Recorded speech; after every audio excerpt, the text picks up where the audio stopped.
অনেক তুই আবার নিজের হাতে কাজ করছিস। তোকে না আমি বারণ করেছি এসব কাজ করবি না। এসব কাজ করলে তো শরীর অসুস্থ হয়ে যাবে।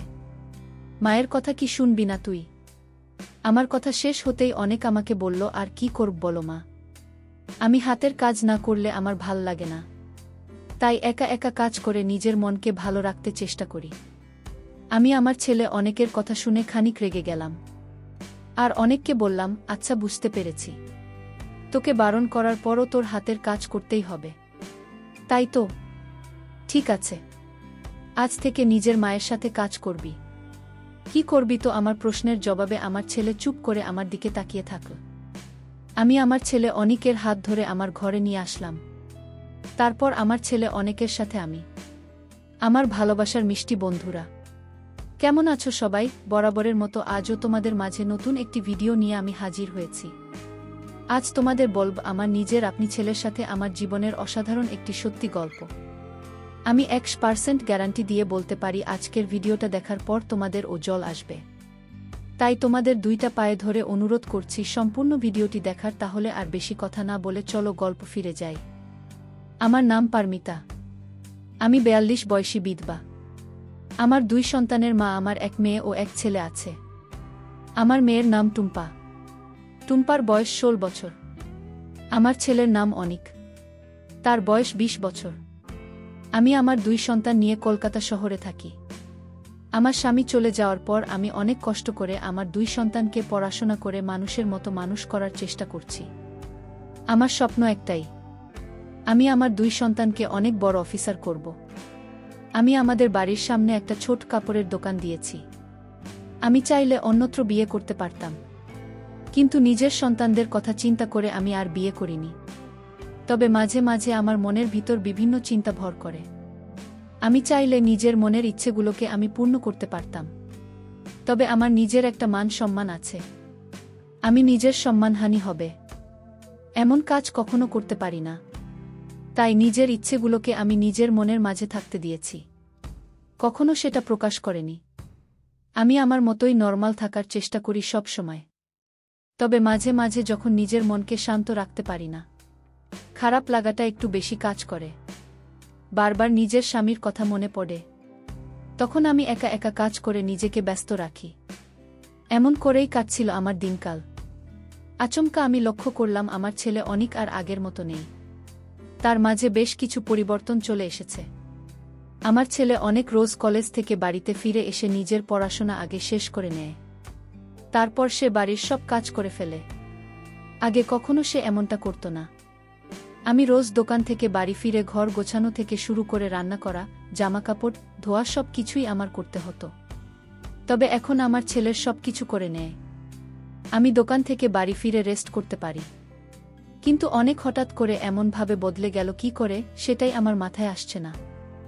যদিও অনেকেই সব কাজে আমার বেশ ভালো উপকার হচ্ছে, তবে তবু কেন যেন আমি এই বিষয়টা নিয়ে ভীষণ চিন্তায় আছি। আমি প্রতিদিনের মতো আজও রাতের দিকে দোকান বন্ধ করে বাড়ি চলে আসলাম। আমি বাড়ি আসতে দেখতে পেলাম অনেক ঘর ঝাড়ু দিচ্ছে, আর আমার মেয়ে টুম্পার পড়ার টেবিলে বসে পড়াশোনা করছে। আমি অনেককে ঘর ঝাড়ু দিতে দেখে মুচকি হাসি দিয়ে অনেককে জিজ্ঞেস করলাম, অনেক বাবা আমার, সন্ধ্যা কিছু খেয়েছিস নাকি না খেয়ে মায়ের উপকার করতে বসে পড়েছিস? আমার কথা শুনে আমার ছেলে অনেক বলল, নামা খেয়েছি। তুমি কি দোকান বন্ধ করে এসেছ? আমি বললাম, হুম, বন্ধ করে এসেছি। আচ্ছা খোকা শোন, তুই এসব কাজ রেখে দে, আমি ফ্রেশ হয়ে এসে সব কাজ করে দেব। আমি নিজের কথাটা বলে চলে গেলাম ফ্রেশ হয়ে নিতে। আমি দ্রুত স্নান করে রান্নাঘরে চলে গেলাম রান্না করার জন্য। আমি রান্না বসাতে আমার ছেলে অনেক রান্নাঘরে এসে আমাকে বলল, মা আমি কি কাজ করে দেব? আমি অনেককে বললাম, না খোকা, এটা রান্নার কাজ, তুই পারবি না, তুই গিয়ে টুম্পাকে একটু পড়া। মেয়ের সামনেই পরীক্ষা আসছে। অনেক আমাকে বলল, মা আমি টুম্পাকে গণিত ও ভালো করে শিখিয়ে দিয়েছি, এখন প্র্যাকটিস করছে, আমি তোমার সাথে একটু কাজ করে দেই। আমি আর কিছু বললাম না অনেককে। অনেক ইদানিং অন্য সময়ের থেকে খুব বেশি কেয়ার করে আমার তো ভালোই লাগে অনেক এমন কেয়ারিং ব্যাপারটা। প্রতিটা বাবা মা তো এটাই চায় যে তার সন্তান যেন তাদের সেবা করুন। বাবা মায়ের সেবা করাটা মোটেও ছোট কোনো কাজ নয়। যে সন্তান তার বাবা মাকে সেবা করে থাকে তাদের উপর বাবা মায়ের মন থেকে আশীর্বাদ থাকে। আমি অনেকের কথা ভাবতে ভাবতে রান্না করা শেষ করলাম। আমি রান্না শেষ করে নিজে অনেকের ঘরে এসে দেখতে পেলাম অনেক তার ঘরে নেই। আমি অনেককে খুঁজতে গোসলখানায় আসতে দেখতে পেলাম অনেক আমার জামাকাপড় তার হাতে নিয়ে দাঁড়িয়ে আছে। আমি বিষয়টা ঠিক বুঝতে পারলাম না। আমি খানিক অবাক হয়ে গেলাম। অনেককে এমন করে দাঁড়িয়ে থাকতে দেখে অনেক কি করছে সেটা দেখার জন্য আমি অনেকের দিকে আরও একটু এগিয়ে যেতেই আমি যেটা দেখতে পেলাম সেটা দেখার পর আমার চোখ কপালে উঠে গেল। আমি দেখতে পেলাম অনেক হাতের কাজ করছে। আমি অনেককে হাতের কাজ করতে দেখে অনেকের থেকে এক ঝটকায় আমার জামাটা নিজের হাতে নিয়ে নিলাম। আমি অনেকের থেকে আমার জামাটা কেড়ে নিয়ে দেখতে পেলাম আমার জামার কিছু অংশ ছিঁড়ে গেছে। অনেক আমার দিকে তাকিয়ে খানিক ঘাবড়ে গিয়ে আমাকে জিজ্ঞেস করল, কি হয়েছে মা, তোমার রান্না করা কি শেষ হয়ে গেছে? আমি অনেকের প্রশ্নের কোনো উত্তর দিলাম না। আমি অনেককে শক্ত গলায় জিজ্ঞেস করলাম, আমার জামা হাতে নিয়ে তুই হাতের কাজ করছিস কেন? অনেক বলল, না মানে মা, আমি আসলে দেখলাম আপনার জামাটা ছিঁড়ে গেছে তাই ধরেছিলাম। আমি কোনো কাজ করিনি সত্যি। আমি অনেকের কথা শুনে অনেককে একটা ধমক দিয়ে বললাম, আমাকে মিথ্যা বলছিস তুই? শোন খোকা, আজ আমি তোকে একটা কথা বলছি, আর কখনো তুই হাতের কাজ করবি না। এতে করে চোখের সমস্যা হয়। আমি চাই না তোর কোনো সমস্যা হোক। তুমি ভালো করে পড়াশোনা করে বড় অফিসার হবে, তোকে সব কাজ করতে হবে না। আমি অনেককে খানিক বকা দিতে অনেক আমার সামনে থেকে নিজের ঘরে চলে গেল। অনেক চলে যাওয়ার পর আমি নিজেও চলে গেলাম রাতের খাবার খেতে। রাতের খাবার খেয়ে নিয়ে আমি নিজের ঘরে নিজের মেয়েকে নিয়ে শুয়ে আছি। আমি বিছানায় শুয়ে মনে অনেকের তোর কথা ভাবছি। ছেলেটাকে আজ অমন করে কথা শোনান, ওটা আসলে আমার উচিত হয়নি। ছেলেটা আমাকে নিয়ে অনেক চিন্তা করে। আমি চাইলে ওকে বুঝিয়ে বলতে পারতাম, এমন করাটা আমার উচিত হয়নি। আমি কিছু সময় অনেকের কথা ভাবতেই আমার গান জল চলে আসলো, মনটাও খারাপ লাগছে খুব। আর কখনো আমি অনেক কিছু বলবো না, ওকে বুঝিয়ে বললেই হবে। আমি বিছানা থেকে উঠে নিজের জামাটা হাতে নিয়ে ফ্লোরে বসে হাতের কাজ করা শুরু করলাম। আমি কাজ করছি আর অনেকের কথা ভাবছি। অনেকের বাবা নেই, আমি তো ওর কাছে বাবা ও মা দুটোই। আমি যদি তাকে বকাঝকা করি তবে সে যাবে কোথায়? আমার স্বামীর কথা কেন যেন খুব মনে পড়ছে আমার, সেই সাথে অনেকের হাতের কাজ করার কথাটাও। আমি আপন মনে এসব ভাবতে ভাবতে আমার কাজ করা শেষ হয়ে গেল। কয়েক ফোঁটা জল মাটিতে পড়ে গেল আমার। তারপর আমি ফ্রেশ হয়ে এসে ঘুমিয়ে পড়লাম। যদিও ঘুমাতে যাওয়ার আগে আমি অনেকের ঘরের সামনে গিয়েছিলাম। অনেকের ঘরের সামনে যেতেই দেখতে পেলাম অনেক ঘুমিয়ে পড়েছে, তাই আমি আর তাকে বিরক্ত করলাম না। আমি নিজের ঘরে চলে এসে আমার মেয়ে টুম্পার মাথায় হাত বুলিয়ে দিয়ে ঘুমিয়ে পড়লাম। সকাল হয়ে যেতে আমার ঘুম ভেঙে যায়। আমি ঘুম থেকে উঠে রোজকার মতো নিজের দোকানে চলে যায়। আর যাওয়ার সময় অনেককে বলে যায় টুম্পাকে সে যে স্কুলে দিয়ে সে তারপর যান কলেজে যায়। আমি আমার দোকানে এসে নিয়মিত কাজ করা শুরু করলাম। আমার দোকানে থেকে ভালো টাকা আয় হয়, এই দিয়ে আমার সংসার মোটামুটি চলে যায়। আমাকে বেশি চাপ নিতে হয় না। তাছাড়া বাড়িতে অনেক আছে দেখে আমার মেয়ে টুম্পাকে নিয়ে ও আমাকে তেমন কোনো চিন্তা করতে হয় না। আমার ছেলে তার বোনকে সব সময় অনেক স্নেহ করে, একদম মায়ের মতো। আর আমার মেয়ে টুম্পা তো এক কথায় তার দাদাকে ছাড়া কিছুই বোঝে না। আমি সারাদিন দোকান সামলে রাতের দিকে দোকান বন্ধ করে বাড়ি চলে আসি। আজ বাড়ি ফিরতে গিয়ে একটু লেট হয়ে যায় আমার।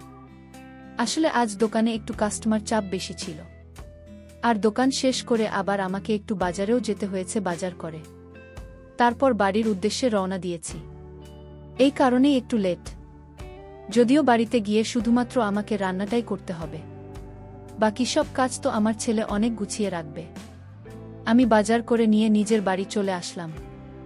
বাড়ি আসতেই আমি দেখতে পেলাম টুম্পা টিভি দেখছে, তবে আমার ছেলে অনিককে কোথাও দেখতে পেলাম না। আমি টুম্পাকে জিজ্ঞেস করি, কিরে টুম্পা, তোর দাদা কোথায়? দেখছি না যে। টুম্পা আমাকে বলল, দাদা তো দাদার ঘরে আছে। আমি টুম্পার কথা শুনে নিজের হাতে থাকা বাজারটা রেখে অনেক ঘরের দিকে চলে গেলাম। আমি অনেকের ঘরের দিকে চলে আসতে যেটা দেখতে পেলাম সেটা দেখার জন্য আমি মোটেও প্রস্তুত ছিলাম না। আমি দেখতাম পেলাম অনেক গতকালের মতো নিজের ঘরে বসে হাতের কাজ করছে। আমি তাকে এতবার বারণ করার পরেও সে আমার কোনো কথাই শুনছে না। আমি এবার খানিক রেগে গিয়ে অনেকের ঘরে গিয়ে অনেককে উদ্দেশ্য করে বললাম, অনেক তুই আবার নিজের হাতের কাজ করছিস, তোকে না আমি বারণ করেছি এসব কাজ করবি না। না, এসব কাজ করলে তো শরীর অসুস্থ হয়ে যাবে। মায়ের কথা কি শুনবি না তুই? আমার কথা শেষ হতে অনেক আমাকে বলল, কি আর করবে বলো মা, আমি হাতের কাজ না করলে আমার ভাল লাগে না, তাই একা একা কাজ করে নিজের মনকে ভালো রাখতে চেষ্টা করি। আমি আমার ছেলে অনেকের কথা শুনে খানিক রেগে গেলাম, আর অনেককে বললাম, আচ্ছা বুঝতে পেরেছি, তোকে বারণ করার পরও তোর হাতের কাজ করতেই হবে, তাই তো? ঠিক আছে, আজ থেকে নিজের মায়ের সাথে কাজ করবি। কি করবি তো? আমার প্রশ্নের জবাবে আমার ছেলে চুপ করে আমার দিকে তাকিয়ে থাকল। আমি আমার ছেলে অনিকের হাত ধরে আমার ঘরে নিয়ে আসলাম। তারপর আমার ছেলে অনিকের সাথে আমি কাজ করা শুরু করি। আমি অনেককে অনেক বলেছি ভালো করে পড়াশোনা করে বড় চাকরি করতে, কিন্তু অনেক আমার কথা যে একেবারে শোনেনি তা কিন্তু নয়। সে শুনেছে, তবে সে এখন হাতের কাজ করতে চাইছে। আমি আগেই বলেছি, আমি অন্য 10 জনের মায়ের মতো না। আমি নিজের সন্তানদের ভালো হোক সেটা সবসময় চাই। সন্তানের কথা ভেবে আমি নিজের জীবনের সব ইচ্ছে সব কিছুই ত্যাগ করেছি। সেই সন্তানের শরীর খারাপ হোক বা অসুস্থ হোক, সেটা আমি কি করে দেখব? আমি অনেক ভেবে চিন্তে নিজের ছেলেকে হাতের কাজ করা থেকে দূরে রাখার জন্য আমার সাথে কাজ করার জন্য ডেকে নিলাম। আর আমার ছেলেও আমার সাথে কাজ করতে রাজি হয়ে গেল। অনেক আমার সাথে কাজ করলে তার কোনো সমস্যা হবে না, তাই আমি সবটা বুঝে শুনে অনেককে নিয়ে কাজ করলাম। অনেক নতুন, তাই প্রথমে সে কোনো কাজ ঠিকমতো করতে পারছিল না। আমি অনেককে কাজগুলো সব শিখে নিলাম, তারপর অনেক আমার সেখান থেকেও ভালো কাজ করল। সত্যি আমি কখনো ভাবতেও পারিনি আমার ছেলে এত ভালো কাজ করবে। আমি আমার ছেলেকে নিয়ে খুব ভালো আছি। আমার ছেলে মেয়ে আমার আদর্শে বড় হচ্ছে। আমি আমার ছেলে মেয়েকে নিয়ে যে স্বপ্ন দেখেছি সেই স্বপ্ন আমি পূরণ করবই করব। বিধাতা নিজেও আমার সাথে আছেন। কাজ শেষ করে আমি আমার ছেলে অনেককে জিজ্ঞেস করলাম, কি রে খোকা, মায়ের সাথে কাজ করে কেমন লাগছে তো? হাতের কাজ করার থেকে আমার সাথে কাজ করা কি ভালো নয়? অনেক আমাকে বলল, মা ভালো লাগছে, হাতের কাজ করার থেকে এই কাজটাই আমার কাছে ঠিক লাগছে না। আগামীকাল থেকে আমি কলেজ থেকে বাড়ি এসে আমার সাথে দোকানে বসে। আমি অনেকের কথা শুনে মুচকি হাসি দিয়ে বললাম, ঠিক আছে খোকা, জানিস আমি কখনো ভাবতেও পারিনি আমার এই জীবন যুদ্ধে আমার পাশে এসে দাঁড়াবি। আমি ভেবেছিলাম যে সংগ্রামটা হয়তো আমার একার। আমার কথা শুনে আমার ছেলে অনেক আমার চোখের জল তার নিজ হাতে মুছে দিয়ে বলল, মা তোমার যুদ্ধ মানে আমাদের যুদ্ধ। আমি সবসময় তোমার পাশে আছি আর থাকব। তুমি কোনো কিছু নিয়ে চিন্তা করবেন না মা, তোমার ছেলে তোমার সাথে আছে। আমি অনেকের কথা শুনে কতটা খুশি হয়েছি সেটা হয়তো আমি ভাষায় প্রকাশ করতে পারবো না। তবে হ্যাঁ, আমার জীবনটা 1 মিনিটে বদলে গেল। তারপর আর কি, আমার ছেলে রোজ কলেজ শেষ করে বাড়ি ফিরে নিজের পড়াশোনা শেষ করে ফ্রি টাইম আমার সাথে কাজ করত। দোকান শেষে রোজ রাতে বাড়ি ফিরে আমি আর আমার ছেলে মিলে একসাথে কাজ করতাম। 1 মাসের মাঝে আমাদের ভাগ্য পরিবর্তন হয়ে গেল। তো বন্ধুরা, এই ছিল আমার নিজের ছেলের সাথে আমার জীবনের একটি সত্যি ঘটনা। তোমাদের কেমন লাগলো আজকের গল্পটা অবশ্যই কমেন্টে জানাবেন। আর বন্ধুরা, আজকের ভিডিওটি এখানেই শেষ করলাম। যদি আমাদের ভিডিওটি তোমাদের ভালো লেগে থাকে তবে একটা লাইক করবে এবং চ্যানেলটি সাবস্ক্রাইব করবেন। আজকের জন্য তোমাদের কাছে বিদায় নিচ্ছি। দেখা হবে আগামীকাল নতুন একটি ভিডিও নিয়ে।